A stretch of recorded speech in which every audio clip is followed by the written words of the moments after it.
В линейном отделе Нерюнгринской транспортной полиции на сегодняшний день работают всего 3 сотрудника. Но только за текущий год они раскрыли 22 громких преступления на транспорте. От территориальной полиции транспортной отличается только зоной обслуживания. Это аэропорты, железные дороги и речные вокзалы. Подробности в материале Надежды Акимовой.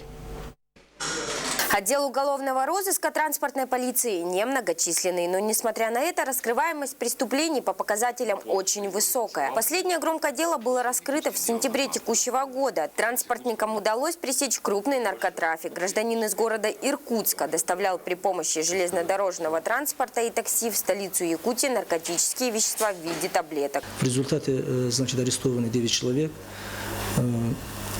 Возбуждено уголовное дело в составе организованной преступной группы. За текущий год уголовным розыском линейного отдела было раскрыто 22 подобных преступления. А это показатель высокого профессионализма работающих здесь сотрудников. Их работа действительно опасна и трудна. Они изо дня в день проводят борьбу с незаконным оборотом наркотиков и оружия, с имущественными преступлениями, противодействуют экстремизму и терроризму. Обеспечивается антитеррористическая безопасность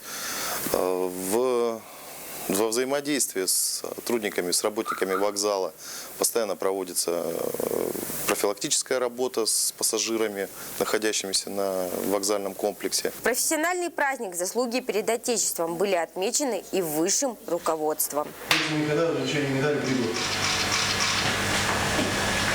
Их профессию можно назвать легендарной, и немногие станут с этим спорить. Однако сколько труда и рутины скрывается за каждым раскрытым делом, знают только они. Невзирая на праздники и выходные, каждый день сотрудники транспортной полиции выполняют свою работу и стоят на страже нашего спокойствия. Надежда Акимова, Кирилл Федоров, Семен Амосов, НВК «Саха», Нерюнгри.